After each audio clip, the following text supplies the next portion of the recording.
só. Bom, a Cibele falou que a bateria estava acabando, né?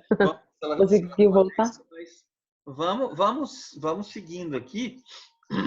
Robson, Sônia, tem uma pergunta para eu acho interessante, uma das coisas que eu acho interessante do que você chamou a atenção aí, que eu acho que realmente é importante. Primeiro, Deus fez questão de colocar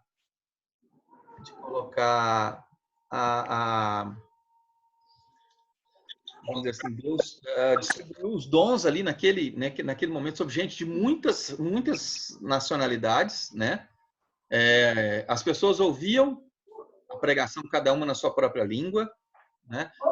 Deus estava deixando claro ali, a unidade se dá através da ação do Espírito Santo, né? Então, através da ação do Santo. Né, os dons foram distribuídos, tudo que aconteceu ali, né, foi a ação do Espírito Santo, deixando bastante claro o propósito de Deus dessa unidade através do Espírito. Então, eu acho que, né, reforça mesmo isso que a gente está falando aqui. Robson, Oi. uma pergunta, eu também quero entender melhor essa questão da unidade, eu achei bem legal isso, mas eu não entendi muito bem ainda, não.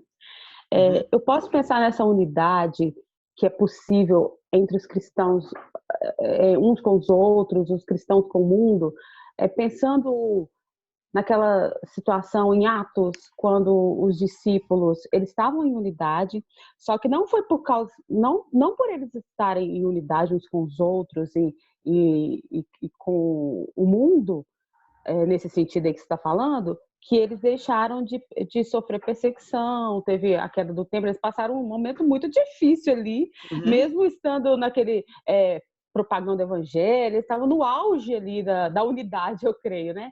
E veio momentos muito difíceis para ele. Então, eu posso pensar nisso, que seria uma unidade acima das circunstâncias, não uma unidade que vai trazer harmonia entre os povos. Exatamente. Né? Então, é isso mesmo. É uma unidade de propósitos, né? Entendi. E é uma unidade dirigida pelo Espírito Santo. A unidade, pela ação do Espírito Santo, ela é dirigida pelo Espírito Santo, né? Então, naquele momento ali, por exemplo, né, usando esse exemplo de Atos, né?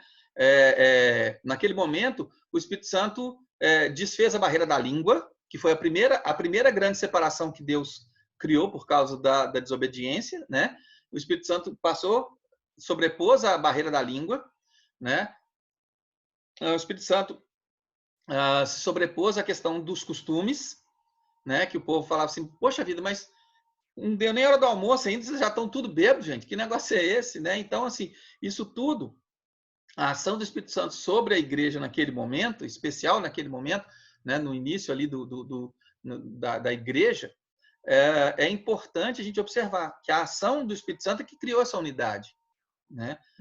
E a partir disso, aqueles ali partiram, segundo a ordem de Jesus, segundo a orientação do Espírito Santo, para ampliar essa unidade, né? A pregação do Evangelho, ela é a busca da ampliação dessa unidade, a reconciliação de todos nós com Deus, e exatamente junto com isso vem essa unidade, né? Essa unidade que está sendo falada aí, ela é o ponto de união é Deus. Deus nos criou, né? Ele nos criou para ser dele, tanto nós quanto todo o resto da criação. Nós pertencemos a ele. A gente leu isso lá naquele primeiro versículo de Salmos, né? Tudo foi criado por ele e ele, né, e pertence a ele. Então nós nos separamos por causa do pecado e a redenção de Cristo nos leva de volta, né? Então, por exemplo, quando a gente às vezes fala assim, esse mundo jaz no maligno, mas ele não pertence a ele. O nosso pecado coloca a criação de Deus né, subjugada ao nosso pecado e à ação do diabo. Mas o que Deus criou não pertence ao diabo, né? Muitas vezes as pessoas entendem essa frase como sendo assim: o mundo jaz maligno. Então esse mundo é do capeta. Não, não é. Ele é criação de Deus. E a redenção de Jesus levou ele de volta para Deus. Ele está sujeito ao pecado, mas ele não pertence ao diabo. Né? Então, é muito importante a gente enxergar a característica libertadora da redenção. A redenção, ela liberta todas, né, nos liberta de todas essas amarras e nos leva para um ponto de unidade com Deus e com tudo aquilo que ele criou. Então, essa unidade, por quê? Por que o John Stott chama atenção para essa questão da unidade? Porque nessa unidade não existe diferença de força, por consequência, não existe opressão. Né? Então, a questão da justiça, ela se estabelece com muito mais facilidade, por causa, né, da igualdade que Deus traz nessa unidade, entendeu?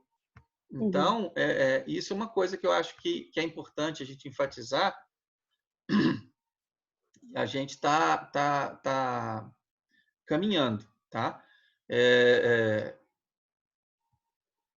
Que eu acho que isso é importante. Bom, vamos dar mais um passo aqui. Oi. Essa palavra hoje, principalmente agora falando de unidade, pelo menos para mim, é totalmente oposta de tudo que eu tenho escutado nessa quarentena, porque é por isso até que eu estou te perguntando para entender melhor, porque a gente está vindo de um mês aí. Eu gosto de acompanhar, acho que os irmãos também gostam de acompanhar pregações, eu gosto de acompanhar lives. Então tem se falado muito em dias piores virão, fim dos tempos estão para vir. Então eu tenho me sentido muito assim, sem esperança para o mundo. Então, olha, é bom entender isso, porque é como se for, são dias melhores em questão de unidade da igreja, mesmo sabendo que dias piores podem vir. Mesmo na adversidade. Exatamente. Mesmo na adversidade. Silvana, o que acontece é o seguinte, o pensamento das pessoas em relação à palavra de Deus, às vezes, ele leva a gente a agir até de uma forma que é contrária à própria Bíblia. Ontem eu vi aqui no meu bairro igreja se reunindo como se nada tivesse acontecendo. E o pastor lá vociferando, que você escutava lá da rua, não, porque nós não pertencemos a esse mundo e isso aí, esse negócio de pandemia é coisa do diabo, isso aí não existe e o crente ele é a prova de todas essas coisas. Então, muitas vezes as igrejas estão tomando uma atitude assim, em relação a essa situação de tratar com desdém, tratar com desprezo, querer se colocar acima de tudo isso. E até quando a Bíblia fala em relação à tribulação que há de vir sim. Né? O mundo vai passar por uma tribulação. A diferença é que a gente tem a certeza de quem a gente serve, a certeza de quem nos restaurou, né? De quem nos salvou, para poder passar por isso. Então, nós não precisamos assustar quando a gente vê essas coisas, não, porque Jesus já falou assim, olha, é isso mesmo que vai acontecer, né? O mundo tende a entrar num colapso antes de vir alguma coisa de bom. Né? Não é nem um pouco implausível que a gente esteja no meio desse colapso quando acontecer. Então, assim, não é uma questão de não ter esperança. A gente tem que se precaver, tem que se cuidar, tem que, né, tentar evitar maiores problemas, mas, né, de fato, a gente vai estar sujeito, sim, a esse tipo de coisa. Né? Quando houverem essas coisas, né, a gente já sabe, a Bíblia fala que está perto do fim. Então, para nós cristãos, isso não pode ser um momento de apavorar, né? É um momento de ponderar, de saber que realmente isso está dentro do que a Escritura mesmo fala. E essa ideia de unidade... Pode falar. O importante que eu acho que a gente tem que pensar agora é assim, agradou a Deus que nós estivéssemos nesse tempo e que nós fôssemos a igreja dele nesse tempo. E então, da mesma forma que agradou a Deus, que aqueles nossos irmãos que morreram lá no Coliseu, ou que morrem hoje em países onde há perseguição, fossem o povo dele naquele momento. Então, é importante a gente entender e lembrar né? Nós somos servos. Servos não escolhe, servo serve, né? Então, a palavra de esperança é: Deus estará conosco em toda e qualquer situação.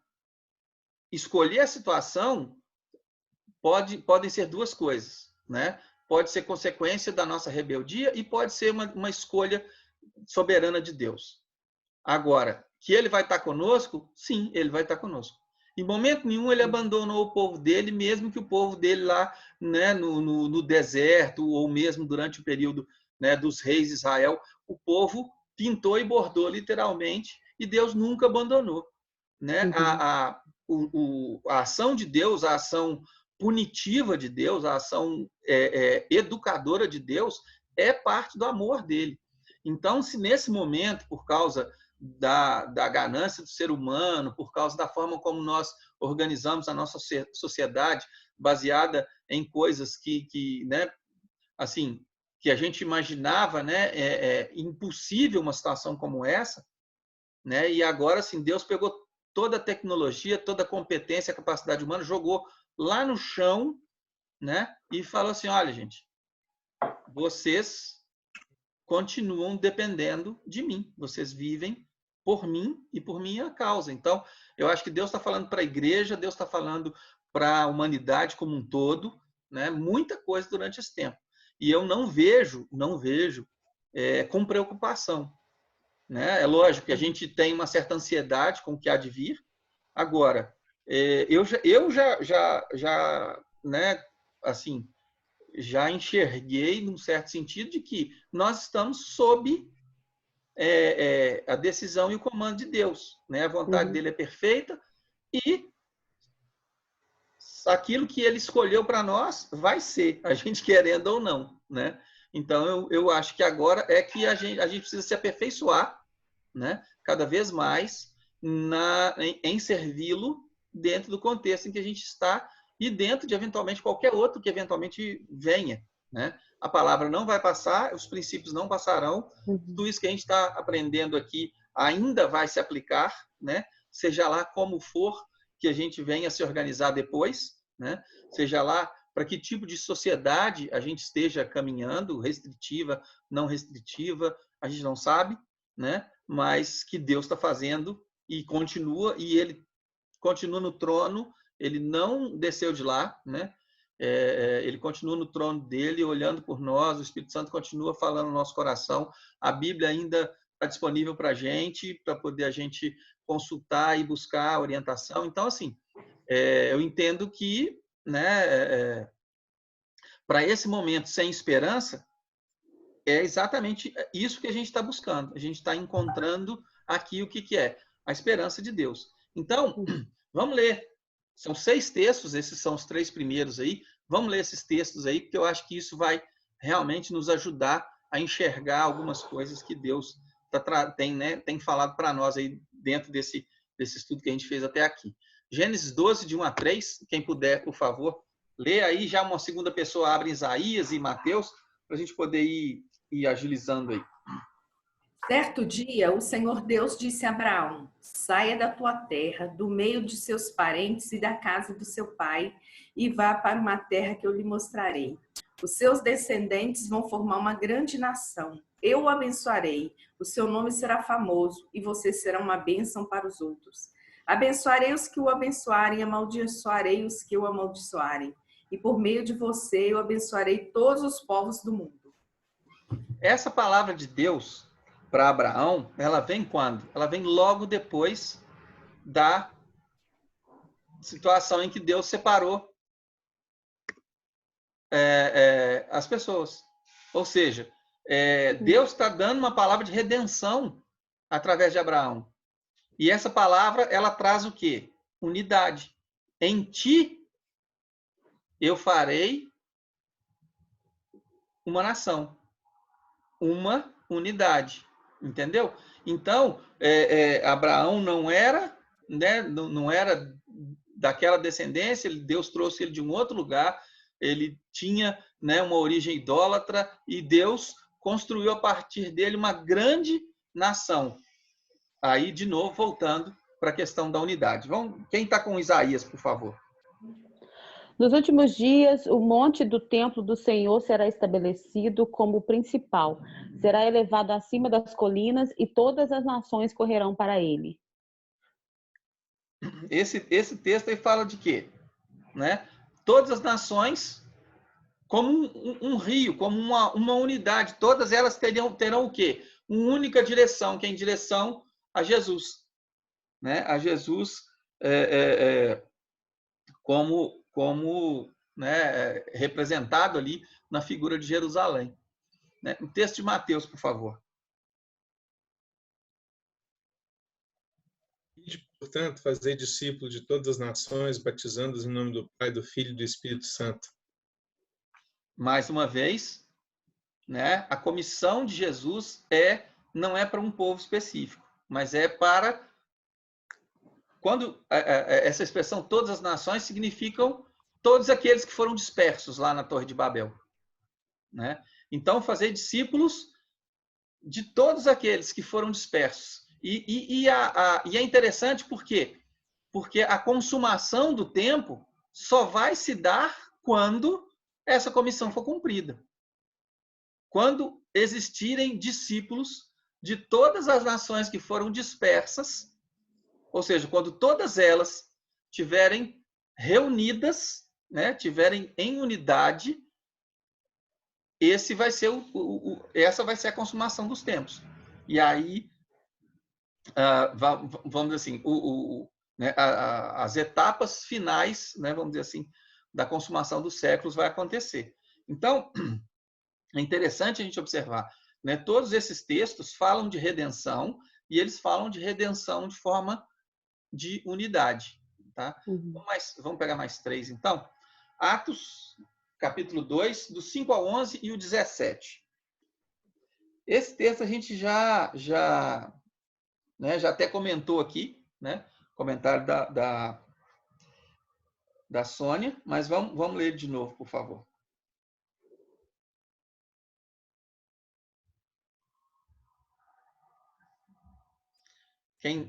Havia em Jerusalém judeus devotos a Deus, vindos de todas as nações do mundo.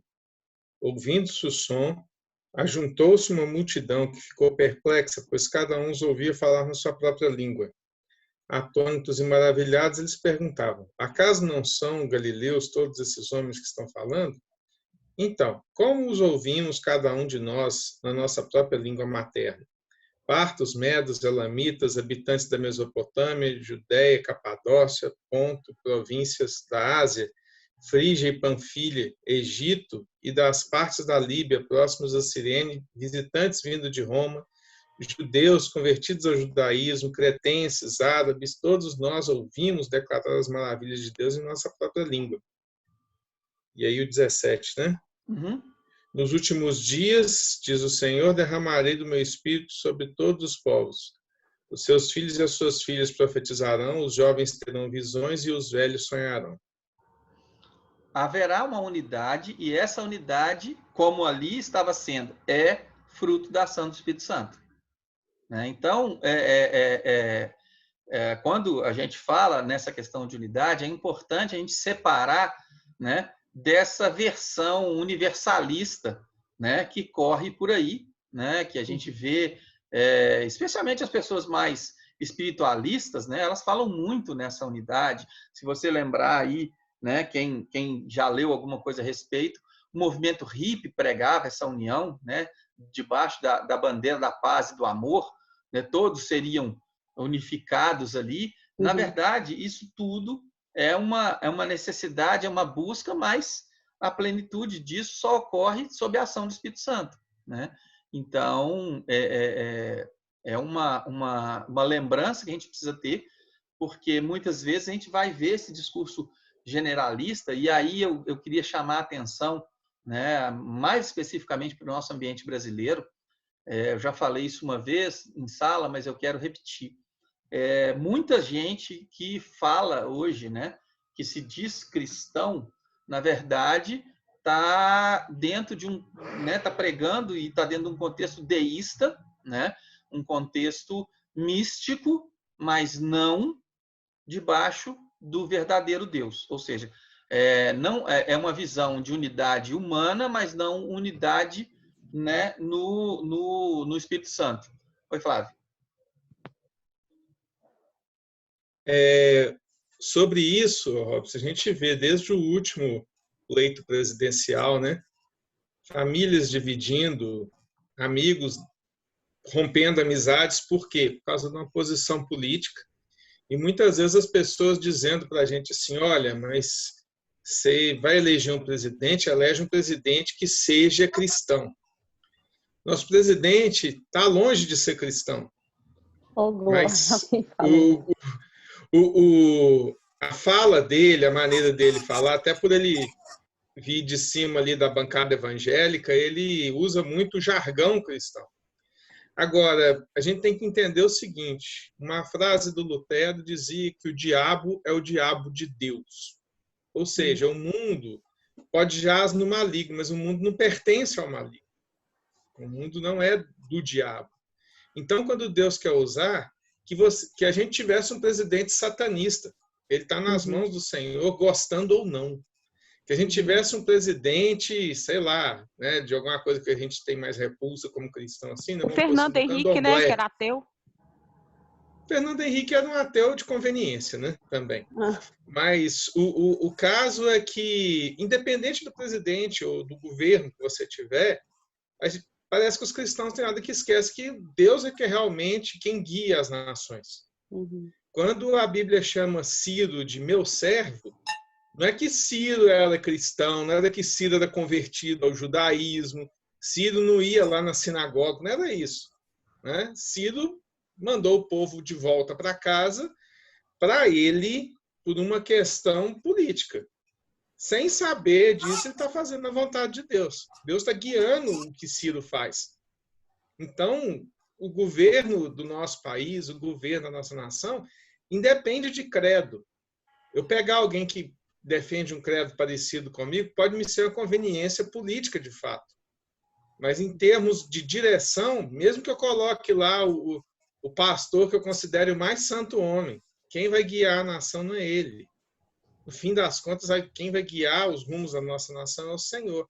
E parece que os crentes têm hora esquecem disso e aparece alguém com um jargão cristão, com um jargão, né, evangelical, e aí acaba arrebatando cristãos aí com a desculpa de que eu preciso pôr um presidente crente na frente da minha nação. Isso nem sempre quer dizer que a gente está tomando o melhor caminho, que a gente está lidando com pessoas e que necessariamente o homem, em um primeiro momento, ele é corrupto também. A gente tem que ter cuidado, né, para não confundir os princípios do evangelho com uma agenda de costumes, né? Como eu já comentei, a agenda de costumes ela pode ser comum entre pessoas que são servos ou que são amigos dos servos de Deus, né? Ela pode ser de conveniência política, ela pode ser relativa, né? Então, tudo pode ser mudado ao sabor dos interesses, né? Então, é importante que a gente tenha esse cuidado, né, de enxergar onde está a nossa unidade. A nossa unidade está na redenção em Cristo e na ação do Espírito Santo. Todos esses que a gente vai enxergar o fruto e a ação de Deus por causa disso, né? O restante é o que o Flávio falou. São homens, líderes que estão servindo ao plano de Deus, né? À vontade de Deus no andamento de todas as coisas. Então, vamos ler agora esse texto de Efésios. Oi. Aqui, só voltando um pouquinho, eu queria que você explicasse um pouco, você falou sobre aquela questão deísta, eu não entendi direito. É só chamando a atenção, isso aí vamos dizer assim, é só uma observação, mas a gente chamando a atenção, por exemplo, na nota de dólar, né, nas notas de dólar americano, tem uma expressão lá, né, nós confiamos em Deus, né? Só que o símbolo que acompanha isso é um símbolo deísta. É um triângulo, que representaria, teoricamente, as três pessoas de Deus, com um olho no meio, que enxerga tudo, né? Na verdade, isso é uma visão A visão deísta, ela enxerga que existe um ser superior, que existe um Deus, seja lá ele com que nome você queira dar para ele. Mas ela não, a visão deísta, ela não traz em si a importante mensagem da redenção. Ah, tá. Então, um deísta acredita em Deus, mas ele não está preocupado com a redenção em Cristo. Entendi. Né? É igual então, outras religiões, né? Espiritismo, sim. Entendi. A pessoa te fala o seguinte, olha, Deus te ajude, Deus te acompanhe, Deus esteja com você. Mas que Deus é esse? Uhum. Será que assim, o Deus de Abraão, Isaac e Jacó te acompanhe? Né? Não, Deus é um Deus, é um Deus. Jesus, né? Deus dele. Né? Então, assim, entendam bem o que eu vou falar, estou falando isso com muito cuidado, tá? Mas Deus acima de todos não significa Jesus acima de mim, muito menos de todos. É importante a gente enxergar. Quando eu falo, pegando esse exemplo muito concreto, né, e com todo respeito, é uma postura deísta que o povo cristão engoliu, né? Então, os fundadores dos Estados Unidos, eles eram homens cristãos. Não eram, eles eram deístas. Se você estudar os grandes, né, os pais fundadores dos Estados Unidos, você vai ver que a maioria deles não conhecia o evangelho pleno, né? Eles não tinham uma visão da redenção através de Jesus Cristo, e um deles, se não me engano, foi o Lincoln. Já próximo da morte, ele declarou isso. Agora eu vou ver se, de fato, se Jesus existe mesmo ou não. Então, assim, lamentavelmente, mas todo mundo olha, né, para todas essas coisas como uma nação cristã. Né? Quem colocou no nosso dinheiro, né, nós confiamos em Deus, foi o Sarney, que está longe, longe, longe de ser um cristão. Mas a gente fala de deísta. Jesus é um pouco diferente, né? Quando você põe Jesus no nome, você está colocando assim algo diferente simplesmente de Deus. Não é aquela coisa tão genérica assim, né? Né? Igual falou, Deus te abençoe, né? Ou seja, Deus, que Deus, né? Porque o nome Deus e a palavra Deus têm a mesma grafia e a mesma pronúncia, mas quando a gente menciona o nome de Jesus, você está trazendo uma coisa um pouco diferente. Né? Você está trazendo realmente o controle de Jesus sobre você. Mesmo assim, né, você tem que observar de onde está vindo essa palavra. Né? O nome de Jesus é poderoso, quem está proferindo esse nome? Qual o propósito, né? Exato. Qual o propósito? A gente também não pode ser inocente ao ponto de não observar o contexto da coisa.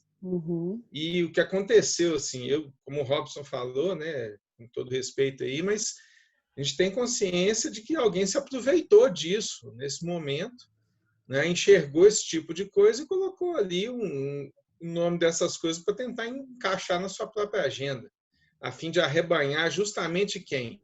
Esse tipo de eleitor, esse tipo de pessoa. Então, a gente não pode deixar, às vezes, esse jargão nos confundir, entendeu? Você vai ter... Nós estamos falando de política aqui, mas você vai ter várias pessoas que vão se apresentar para você como irmão, como, né, alguém que compartilha da mesma fé, da mesma comunhão, que, na verdade, não é. Ele simplesmente está usando aquilo para se favorecer. E nós precisamos pedir discernimento do Espírito Santo para a gente enxergar além do simples jargão, da simples fala aí que a gente consegue ver. Vamos ler o texto de Efésios, por favor? Efésios 2, 14 e 15. Pois ele é a nossa paz, o qual de ambos fez um e destruiu a barreira, o muro de inimizade, anulando em seu corpo a lei dos mandamentos expressa em ordenanças. O objetivo dele era criar em si mesmo, dos dois, um novo homem fazendo a paz. Isso aí, Paulo está se referindo a Jesus, né? Paulo está falando de Jesus e trazendo claramente aí, né, uma referência direta à separação entre judeu e gentio, né? Mas também, né, colocando que seriam todos, né, um só em Jesus. Então, a gente tem, né, essa compreensão aí. Agora vamos ler o texto de Apocalipse, por favor. Depois destas coisas, vi e eis grande multidão que ninguém podia enumerar, de todas as nações, tribos, povos e línguas, em pé diante do trono e diante do Cordeiro, vestidos de vestiduras brancas, com palmas nas mãos, e clamavam em grande voz, dizendo: ao nosso Deus que se assenta no trono, e ao Cordeiro pertence a salvação. A unidade dos redimidos, né? Essa é a grande multidão dos redimidos que se apresenta diante do trono de Deus, né? Naquele momento glorioso lá. Então, mais uma vez, essa visão da unidade. Então, sempre que a gente está falando aí em questão de opressão, né? A gente tem que pensar nessa questão da unidade, ou seja, o fato de estarmos unidos, isso não nos dá nenhum espaço ou margem, né, para praticar, mas em especial vamos falar um pouco do princípio da igualdade também, né? Segundo Coríntios, a gente já está caminhando para mais um final de sessão aí. Não creio que a gente vai conseguir terminar dentro desse tempo, mas eu vou dar uma corridinha aqui para ver se a gente não tem que reconectar mais uma vez. Então vamos ler 2 Coríntios, né, 8, de 8 a 15. Quem puder já encontrar aí, por favor. Robson, enquanto alguém procura, eu queria que você comentasse o ecumenismo, né? Uma união tão perigosa que os homens acham Mas que vão... aí que tá, ecumenismo não é união. Por que não é? Por que eu falo que não é uma união?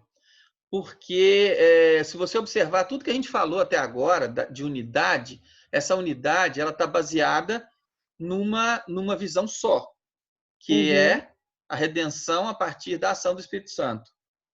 Né? O ecumenismo ele não caminha por aí, ele tira, na verdade, essa referência de unidade. O ecumenismo ele é uma busca de unidade baseado em princípios humanos, em fatores absolutamente humanos, né? Nós temos todos uma fé num Deus, e aí entra de novo o conceito deísta, né? E aí nós vamos buscar formas de fazer com que os nossos deuses se pareçam, para que a gente possa fazer de conta que eles são um só. Né? Então, por exemplo, você colocar sobre uma mesma prática, ou digamos assim, dentro do mesmo ritual, né? Um muçulmano que crê num único Deus e não crê em redenção a partir de um Salvador ou um Messias é impossível, né? Você colocar sobre o mesmo, né, no mesmo rito, né, um judeu que rejeita Jesus Cristo como o Messias prometido e que ainda assim crê no mesmo Jeová, no mesmo Deus Pai Todo-Poderoso, mas não crê no Filho que já se manifestou, né? E aí não é uma questão de crer porque eu quero ou não quero, né? Jesus completa todas as profecias bíblicas para que o judeu pudesse crer, né? Deus deu inúmeras promessas e todas elas foram cumpridas, né, para que o povo dele pudesse encontrar a salvação. E ainda assim, por orgulho, por N outras coisas, eles não se aproximaram. Então, é muito difícil, né, que a gente se coloque num mesmo rito. Eu acho que respeito, boa convivência, são princípios fundamentais, né, que nós cristãos devemos exercer. Contudo, é impossível nós nos colocarmos debaixo do mesmo rito, né, porque é impossível que uma mesma cerimônia ela possa ter a mesma motivação de todos que estão ali, que não seja uma motivação humana. Verdade. Alguém encontrou Coríntios, segunda carta de Paulo aos Coríntios 8, aí do 8 ao 15?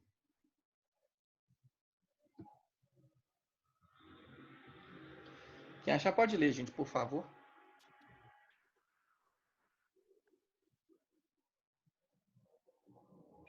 Não estou dando uma ordem, mas quero verificar a sinceridade do amor de vocês, comparando com a dedicação dos outros. Pois vocês conhecem a graça de nosso Senhor Jesus Cristo, que sendo rico se fez pobre por amor de vocês, para que por meio de sua pobreza vocês se tornassem ricos. Este é meu conselho. Convém que vocês contribuam, já que desde o ano passado vocês foram os primeiros não somente a contribuir, mas também a propor este plano. Agora completem a obra para que a forte disposição de realizá-la seja igualada pelo zelo em concluí-la, de acordo com os bens que possuem. Porque se há prontidão, a contribuição é aceitável de acordo com aquilo que alguém tem, e não de acordo com o que não tem. Nosso desejo não é que os outros sejam aliviados enquanto vocês são sobrecarregados, mas que haja igualdade. No presente momento, a fartura de vocês suprirá a necessidade deles, para que, por sua vez, a fartura deles supra a necessidade de vocês. Então haverá igualdade, como está escrito. Quem tinha recolhido muito não teve demais e não faltou a quem recolheu pouco. Essa última citação que Paulo faz aí é uma referência, né, ao maná, ao texto lá de Êxodo. E aí eu queria puxar aí alguns princípios para a gente também. E aí eu acho que né, a gente vai muito mais diretamente, vamos dizer assim, àquilo, né, que a gente tem falado aqui. A igualdade, essa palavra aí, ela vem do grego, né, que é isotes, que significa igualdade ou justiça, né? Justiça no sentido de equilíbrio, né? De a balança estar equilibrada entre os dois lados. Então, algumas, esse né, a expressão grega aí da palavra, isotes, né? Na verdade, que está aí a isotonia, né? Que é mais ou menos isso, né? Então, Paulo está propondo, né, a igreja em Corinto, né, a coleta de ofertas, né, para judeus pobres na região da Grécia, ali na região né, nas vizinhanças dele. Corinto, né, uma cidade da Ásia Menor, né, da região de influência grega, e então Paulo está propondo o quê? Coletar ofertas. E aí Paulo fala o seguinte: olha, eu estou fazendo uma proposta para vocês, né, eu não estou mandando, mas eu estou propondo alguma coisa, por quê? Porque eu quero verificar nisso qual é a intenção de vocês. Eu quero saber se o amor de vocês pelo seu irmão, ele é um amor verdadeiro. E aí ele começa a desenvolver por que ele vai encontrar a verdade nesse amor da forma como ele é praticado, né? Ele coloca algumas coisas que são interessantes. Então, por exemplo, a graça de Jesus é uma graça espontânea. Ou seja, Jesus abriu mão da sua riqueza. Olha só que texto interessante. Ele abriu mão da riqueza para que, através da pobreza dele, nós pudéssemos compartilhar a riqueza de Jesus. Parece uma coisa contraditória, parece que é um texto que tem pegadinha, né? Mas Jesus abandonou a sua posição diante né, junto com Deus, no sentido de que ele se limitou ao ser humano, né, e viveu como nós. Então, Jesus, aí tem algumas coisas que eu acho que é importante a gente prestar atenção, né, em especial com relação a pobreza de Jesus, que muitos aí, muitas vezes, falam sobre, colocam nessa questão da pobreza de Jesus, que eu acho que é importante a gente observar, né, por que Jesus, a Bíblia fala que Jesus se fez pobre como nós, né? Jesus abriu mão da sua riqueza. Então, eu acho que é uma coisa que a gente, né, explora mais. Eu vou só voltar aqui para a gente poder